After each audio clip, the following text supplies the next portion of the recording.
अपने चचा के जुल्म से तंग आकर वो सहरा की तरफ भाग निकला, मगर वो नहीं जानता था कि उसका तकदीर उसे वहीं एक ऐसे गार में ले जाएगा जो उसके आंसुओं को एक नाकाबिल फरामोश अजमत में बदल देगा। कहानी को जारी रखें ताकि जान सकें कि सुनहरी रेत के टीलों से घिरी एक छोटी सी बस्ती में क्या हुआ। जहरान नाम का एक यतीम लड़का रहता था जिसने बचपन में ही अपने वालिदैन को खो दिया था। इसकी परवरिश इसके चचा खालिद और चची मलिका ने की, मगर यह परवरिश दरअसल रोजाना के जुल्म और सितम का एक पर्दा था। जहरान ने कभी मोहब्बत का लम्स न जाना, न घर की गर्मजोशी। उसकी जिंदगी सख्तियों और तकलीफों से भरी थी। चचा उसे मुश्किल मशक्कत पर मजबूर करता, तेज धूप में बिकरियां चराना, लकड़ियां जमा करना और घर से दौर एक कनवे से पानी भरकर लाना। अगर वो जागने में जरा भी देर करता तो मार उसके नहीफ जिस्म पर बरसने लगती। हर सुबह जब वो बकरियां चरा कर ले जाता तो देखता कि उसकी उम्र के दूसरे लड़के गांव की मस्जिद की तरफ जा रहे हैं, जहां वो पढ़ना लिखना सीखते और कुरान करीम हिफ्ज करते थे। जहरान उन्हें हसरत भरी आंखों से देखता, फिर सिर झुकाकर आगे बढ़ जाता, खुद को याद दिलाता कि उनके दरमियान उसकी कोई जगह नहीं। शाम को जब वो चचा के कुचे घर वापस आता तो जमीन पर रखे हुए खिशक रोटी के चंद टुकड़े उसका इंतजार कर रहे होते, जिन्हें वो खामोशी से खाता और उसकी आंखों से आंसू बहने लगते। वो खुद को बेवकात समझता था, एक गुलाम जो सिर्फ काम करता है, मार खाता है और जिस पर कोई रहम नहीं खाता। लेकिन एक रात उसके दिल में जमा तमाम दर्द फट पड़ा। उसने फैसला किया कि वो अपने चचा का सामना करेगा। वो आगे बढ़ा और बोला, चचा, मैं चाहता हूं कि आप मुझे मस्जिद जाने की इजाजत दें ताकि मैं भी दूसरे बच्चों की तरह पढ़ लिख सकूं। उसके चचा ने हकारत से उसकी तरफ देखा, फिर कहकहा लगाकर कहा, मैं बड़ी मुश्किल से तेरी रोटी का खर्चा उठाता हूं और तू पढ़ना चाहता है तो कुछ नहीं है, एक हकीर चरवाहा, और हमेशा ऐसा ही रहेगा। चचा के अल्फाज उस पर बहुत ही सख्त गुजरे। वो रात किसी आम रात की तरह नहीं थी। वो लेट तो गया, मगर दिल जख्मों से भरा हुआ था और नींद भी उससे रूठ गई थी। अभी उसने आंखें मूंदी ही थी कि कुच्चे घर का दरवाजा जोर से खुला। अंदर उसका चचा खालिद और चची मलिका दाखिल हुए। दोनों उस पर बिक्रियां चराने में ताखीर करने पर गजबनाक थे। ऐ सस्त, क्या तू समझता है कि तू भी अमीरों की तरह सोएगा? मलिका चिल्लाई और साथ ही उस पर ठंडे पानी की बाल्टी उलट दी। जहरान घबरा कर उठ बैठा। उसका जिस्म सर्द पानी और खौफ से कांप रहा था, मगर वो संभल भी न पाया था कि चचा का कोड़ा उसकी नंगी पेट पर बरसने लगा। एक के बाद एक ज़र्ब हती कि वो जमीन से उठ खड़ा हुआ। वो एक लफ्ज भी ना बोल सका, बस अपने भीगे कपड़ों समेत बाहर भाग निकला, जबकि चच्ची के कहकाहे पीछे से आ रहे थे, जो उसके कीचड़ में गिरने पर हंस रही थी। वो रीवड़ को लिए चलता रहा, अपना दर्द छिपाता हुआ, लेकिन असल दुख उसके दिल में था जो टूट चुका था। तेज धूप सहरा की रेत को आग बना रही थी। उसके पांव जल रहे थे, सौज गए थे। उसने आसमान की तरफ देखा और कहा, या अल्लाह, मैंने ऐसा किया है कि मुझे ऐसी जिंदगी मिले। फिर वो मुना के बल गिर पड़ा। उसमें अब बर्दाश्त की ताकत नहीं रही थी। वो बेहोश हो गया। इसके इर्द-गिर्द बिखरियां बिखर गईं। घंटों बाद वो इन्हीं बिखरियों की मुमियाती आवाजों से होश में आया, जो उसके करीब ही रह गई थी। वो बड़ी मुश्किल से उठा। जिस्म टूट रहा था और उसकी आंखें रीवड़ को तलाश करती रहीं, मगर एक छोटी बकरी जो हमेशा इसके पीछे चलती थी, वापस लौटते वक्त उनमें नहीं थी। चची मलिका बाड़ा के दरवाजे पर खड़ी थी, सख्त आवाज में गनती कर रही थी, एक कम है, कहां है वो बकरी? ऐ चोर! जहरान उसके सामने घुटनों के बल गिर पड़ा। आंसू बह रहे थे। मैं दिन रात काम करूंगा, खुद को तुम्हें बेच दूंगा, बस उससे ना कहना। मगर वो उसे धिका देकर अंदर चली गई। जहरान वहीं जमीन पर गिरा रह गया, बेबस, टूटा हुआ, सोचता हुआ, अब मैं क्या करूं? जब चचा वापस आए तो अंधेरा पूरे गांव पर छा चुका था और हवाएं यूं गूंज रही थीं जैसे मातिम कर रही हों। जहरान अपने छोटे से मिट्टी के कुचे कोठे में दाखिल हुआ और जमीन पर गिर पड़ा। इसकी पैठ के जख्म अब भी उसे जला रहे थे। वो कुछ देर सोना चाहता था, मगर बाड़े से आती बिखरियों की आवाज ने उसे उठने पर मजबूर कर दिया। वो बाहर निकला ताकि देखे क्या मामला है। जब वो बाड़े की तरफ जा रहा था तो चचा के घर के पास से गुजरा। खिड़की थोड़ी सी खुली हुई थी। उसने अंदर से मलिका की आवाज सुनी, एक बिक्री कम है, जरूर उस हकीर ने उसे बेच दिया होगा या कहीं गम कर दी है। उसकी आवाज जहर से भरी हुई थी।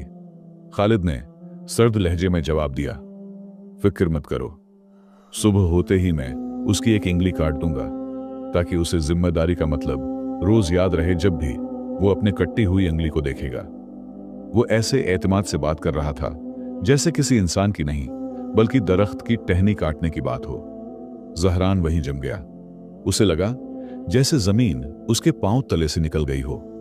वो भागकर अपने कोठे में आया। उसकी आंखों से आंसू बह रहे थे। वो जमीन पर बैठ गया और अपनी अंगलियों को देखने लगा। तसव्वुर करने लगा कि वो कल कैसी नजर आएंगी।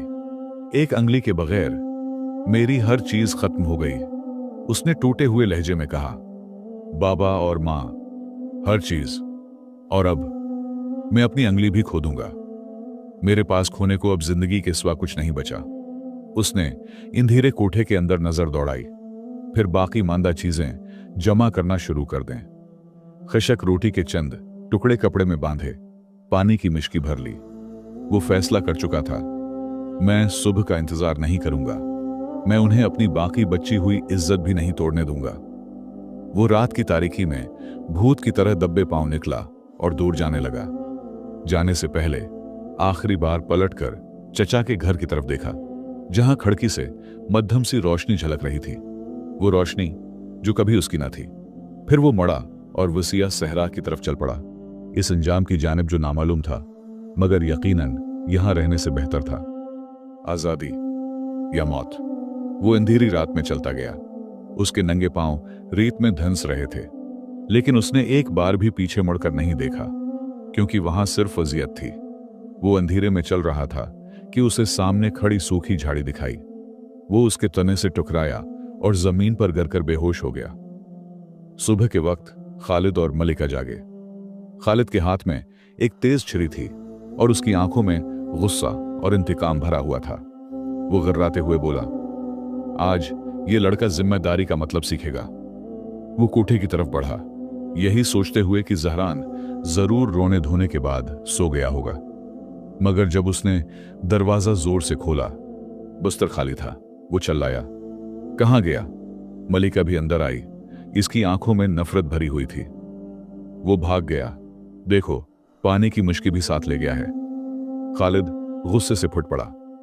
जब मैं उसे पकड़ूंगा तो उसे भीड़ की तरह ज़बह कर दूंगा, फिर उसकी लाश भूखे भेड़ियों के आगे फेंक दूंगा ताकि हर एक को सबक मिले जो बगावत का सोचे। जहरान फजर के साथ ही जाग उठा। उसने पानी की मुश्किल उठाई और एक बार फिर सहरा की अपनी मायूस कुन सफर पर चल पड़ा।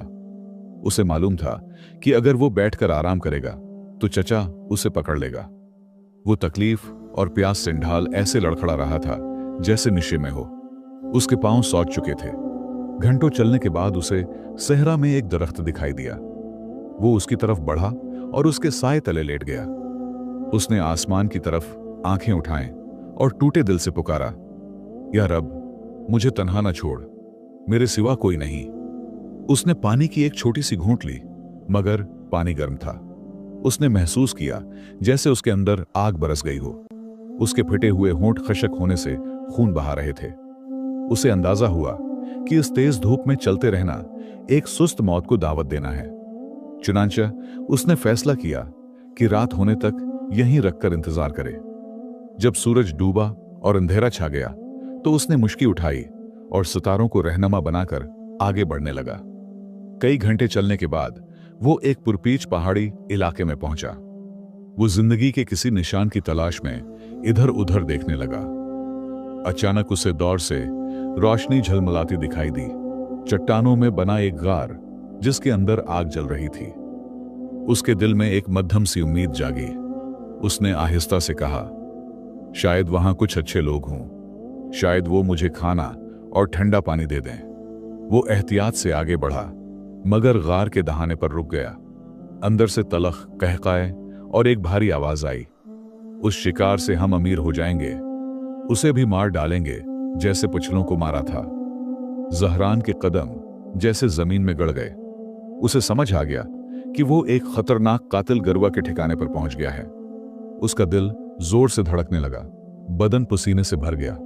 वो आहिस्ता से पीछे हटा और खुद से कहा, सुबह आऊंगा, शायद तब तक वो लोग जा चुके हों और मैं खाना और पानी तलाश कर लूं। सुबह सवेरे सर्दी से कांपते हुए वो जागा। उसने गार की समत देखा। वहां से 3 आदमी निकले। 2 नीचे वादी की तरफ गए और तीसरा दूसरी समत को। जब वो सब दौड़ हो गए तो जहरान तेजी से गार की तरफ लपका। जैसे ही अंदर दाखिल हुआ, वो देखकर शशद्र रह गया। एक नौजवान लड़की, तकरीबन उसकी हम उम्र, भारी लोहे की जंजीर से जकड़ी हुई। उसके बिखरे हुए स्याह बाल उसके जर्द चेहरे पर फैल रहे थे। इसके फिटे पुराने कपड़े जाहिर कर रहे थे कि उसे दिनों से कैद रखा गया था। जहरान आहिस्ता से उसके करीब गया, इसके कुंधे को हल्के से छुआ। वो डर के मारे आंखें खोलती है और फिर जारुकतार रोने लगी। वो लर्जती आवाज में बोली, खुदा के लिए मेरी मदद करो, मैं लीना हूं, मोहम्मद अल-अत्तार की बेटी।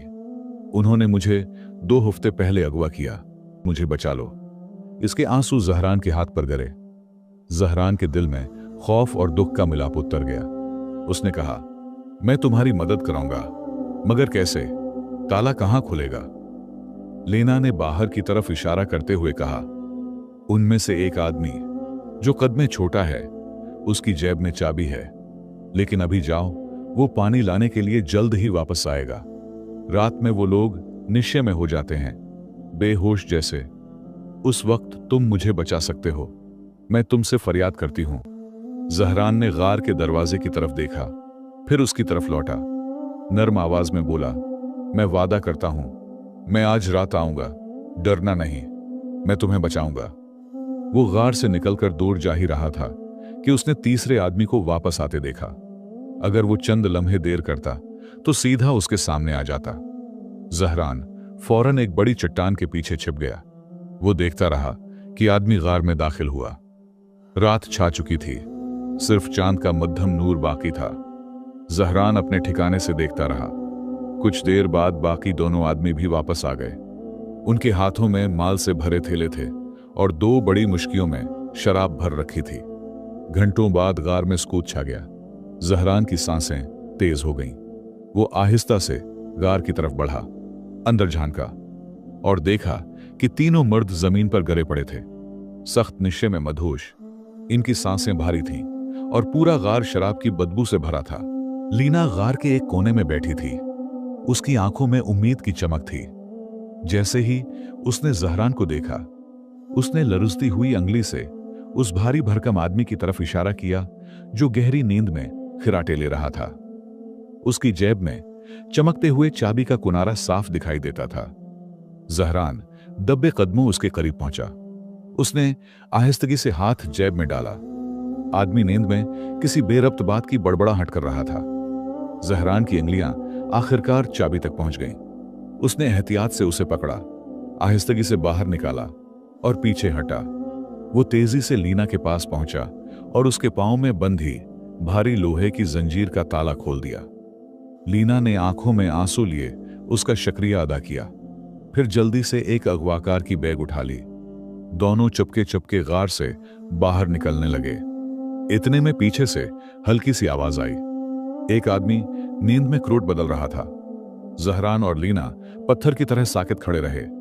चंद लम्हों बाद वो आदमी दोबारा खराटे लेने लगा। लीना ने आगे की समत इशारा किया और सरगोशी की, उधर उनके घोड़े हैं, जल्दी चलो। वो वादी की तरफ भागते हुए 3 घोड़ों तक पहुंच गए जो बंधे हुए थे। जहरान ने होशियारी दिखाते हुए एक घोड़े की रस्सी खोली और उसे जोर से डराकर भगा दिया ताकि पीछा करने वालों के पास एक जानवर कम हो जाए। फिर वो दोनों बाकी दोनों घोड़ों पर सवार हुए और अंधेरे में दौड़ पड़े। वादी की तारीकी उनके कदमों के निशान छिपा रही थी। वो कई घंटे सफर करते रहे। जब सूरज की पहली किरणें नमूदार हुए तो वो दोनों एक बड़े दरख्त के नीचे थुक कर रख गए, मगर उनकी आंखों में उम्मीद रोशन थी। लीना ने बैग खोला। इसमें खशक रोटी और एक पुरानी नक्शा थी। वो बोली, ये नक्शा, ये हमें उस जहन्नम से निकाल देगा। फिर उसने उसका हाथ थाम लिया और कहा, तुमने मेरी जान बचाई है, मैं ये एहसान कभी नहीं भूलूंगी। दोनों सफर जारी रखे। घोड़े सहरा को चीरते हुए आगे बढ़ रहे थे। लीना ने तजस्सुस से पूछा, तुम कौन हो, कहां से आए हो और इस वहशी जगह तक कैसे पहुंचे? जहरान चंद लम्हों को खामोश रहा, जैसे बिखरी यादें समेट रहा हो। फिर उसने अपनी सारी कहानी सुना दी, अपने यतीमी की, मां बाप के बिछड़ने की और उस जालिम चचा की जिसने उसकी जिंदगी को जहन्नम बना दिया था। लीना की आंखों से आंसू बहने लगे। वो इस लड़के के दर्द को महसूस कर रही थी जिसने सारी उम्र मोहब्बत नहीं देखी। उसने उसका हाथ मजबूती से थामा, जैसे वो उसे वो गर्मजोशी देना चाहती हो जिससे वो हमेशा महरूम रहा। चंद घंटे बाद लीना के गांव की निशानियां जाहिर हुईं। सूरज की रोशनी में उसके कुच्चे घरों की दीवारें यूं चमक रही थीं जैसे ये अजियत के सफर के बाद पुनाह की वादी हो। ये मेरा गांव है, लीना खुशी से बोली। वो एक बड़े घर के सामने पहुंचे जो खजूर के दरख्तों से घरा हुआ था। दरवाजा खुला तो एक बूढ़ा आदमी बैठा दिखाई दिया जिसका सर झुका हुआ था, जैसे दुनिया के सारे गम उस पर लाद दिए गए हों। जैसे ही उसने सर उठाया और लीना को देखा, वो तीर की तरह इच्छल कर खड़ा हुआ। लीना, मेरी बेटी, वो चीखा और दौड़कर उसे गले लगा लिया। उसकी आंखों से आंसू बह रहे थे। अबा, मैं वापस आ गई। लीना ने उसे मजबूती से थाम लिया, फिर जहरान की तरफ मुड़ी। ये है वो हीरो जिसने मेरी जान बचाई। उसका नाम जहरान है। अगर ये ना होता तो मैं अब भी इन दरिंदों के कब्जे में होती। बूढ़े ने जहरान की तरफ देखा, फिर उसे गले लगा लिया और कपकपाती आवाज में बोला, बेटा, तुमने मेरी बेटी को जिंदगी दे दी और एक बूढ़े को फिर से जीने की वजह। जहरान ने पहली बार महसूस किया एक अजीब सा एहसास, एक गर्मी, एक मोहब्बत जो उसने कभी अपनी जिंदगी में नहीं चुकी थी। उसकी आंखों से बेअख्तियार आंसू बह निकले, मगर खुशी अधूरी रही। बूढ़े ने घबराहट से कहा, हमें फौरन ये गांव छोड़ना होगा। ये जगह अब महफूज नहीं रही। वो दरिंदे जरूर हमें ढूंढते फिर रहे होंगे। लीना ने जहरान की तरफ देखा और पूरी यकीन के साथ कहा, जहरान, तुम हमारे साथ चल रहे हो। तुम्हारे लिए कहीं और कोई जगह नहीं, लेकिन हमारे दिलों में है। बूढ़े ताजिर ने कोई एतराज न किया, बल्कि सिर झुकाकर यूं इस बात में हलाया जैसे जहरान को अब अपनी खानदान का हिस्सा समझ चुका हो। तीनों ने दोबारा घोड़ों पर सवार होकर उस दूर दराज शहर का रुख किया जहां ताजिर मोहम्मद अल अत्तार का वसीया आबाई घर वाक़ई था। एक तवील और थुका देने वाले सफर के बाद आखिरकार वो अजीम शहर के दरवाजों तक जा पहुंचे। जैसे ही वो इस शानदार घर में दाखिल हुए, जहरान की आंखें हैरत से खुल गईं। वसीया सहन, फलों से लदे दरख्त और घर का पुरस्कान माहौल। जहरान ने पहली बार किसी जगह को घर की तरह महसूस किया। ताजिर मोहम्मद उसके साथ ऐसे पेश आता था जैसे वो उसका अपना बेटा हो। गुफ्तगू में उसे बराबर शरीक करता, उसकी बातों को सुनता, उसे नसीहतें देता। गौया वो सालों का खालीपन, वो जख्म जो जिंदगी ने जहरान को दिए थे, अपनी मोहब्बत से भर देना चाहता हो। लेकिन अच्छी रातें हमेशा देर तक नहीं रहते। एक रात ताजिर मोहम्मद जहरान के कमरे में दाखिल हुआ। वो खामोशी से उसके पास बैठ गया और नरमी से बोल कहा, जहरान, मेरे पास एक अमानत है। मैं चाहता हूं कि उसे तुम्हारे स्पर्द कर दूं। क्या तुम कबूल करोगे? जहरान घबरा सा गया, मगर बोला, जरूर, लेकिन यह अमानत क्या है? ताजिर ने उसका हाथ थामा और निहायत संजीदगी से कहा, मेरी बेटी लीना, मैं चाहता हूं कि तुम उसे अपनी जोजा बना लो। अगर तुम कबूल करो तो मैं जान जाऊंगा कि मेरी बेटी एक मजबूत, शुजा और अमानतदार इंसान के हाथ में है। जहरान लम्हा भर को साकित रह गया। लीना, वो लड़की जिसे उसने मौत के जबड़ों से छीना था, जो अब उसके दिल के सबसे करीब थी। उसने धीरे से कहा, मैं कबूल करता हूं और मैं वादा करता हूं कि उसे हमेशा अपनी हिफाजत और मोहब्बत में रखूंगा। ताजिर की आंखें नम हो गईं। उसने जहरान को सीने से लगा लिया, जैसे बरसों से बिछड़े बेटे को पा लिया हो। अगले ही रोज एक सादा मगर मोहब्बत से भरा निकाह हुआ। जहरान ने जिंदगी में पहली बार एक नया लिबास पहना और लीना अपने सफेद लबादे में चांद की तरह चमक रही थी। जब ताजिर ने उसका हाथ जहरान के हाथ में दिया तो बोला, ये मेरी सबसे कीमती इमानत है, एक दूसरे को हमेशा संभाल कर रखना। और फिर अगली सुबह ताजिर मोहम्मद अपने तिजारती सफर पर रवाना हो गया, इस बार मुतमईन दिल के साथ। जहरान और लीना ने वो सुकून पाया जिसका दोनों ने कभी तस्वुर भी न किया था। जहरान, जिसने बचपन भूख, दर्द और बेरहमी में गुजारा था, अब हर शाम गरम दस्तरख्वान पर बैठता, हिनस्ता, बातें करता और दिल से जीता था। लीना, जिसने खौफ और कैद का कड़वा जायका चुखा था, जहरान की आंखों में वो पनाह देखती थी जो हर लड़की को घर जैसा एहसास देती है। यूं लगता था जैसे तकदीर ने दोनों के जख्मों को एक दूसरे से मरहम कराया था। दोनों एक दूसरे की जिंदगी मुकम्मल कर रहे थे और पहली बार वाकई खुश थे। यहां हमारी कहानी खत्म होती है। उम्मीद है कि यह हकायत आपको पसंद आई होगी। अपनी कीमती राय और हमायत का इजहार चैनल को सब्सक्राइब करने और वीडियो को पसंद करने के जरिए करें। अगली हिकायत में दोबारा आपकी खिदमत में हाजिर होंगे।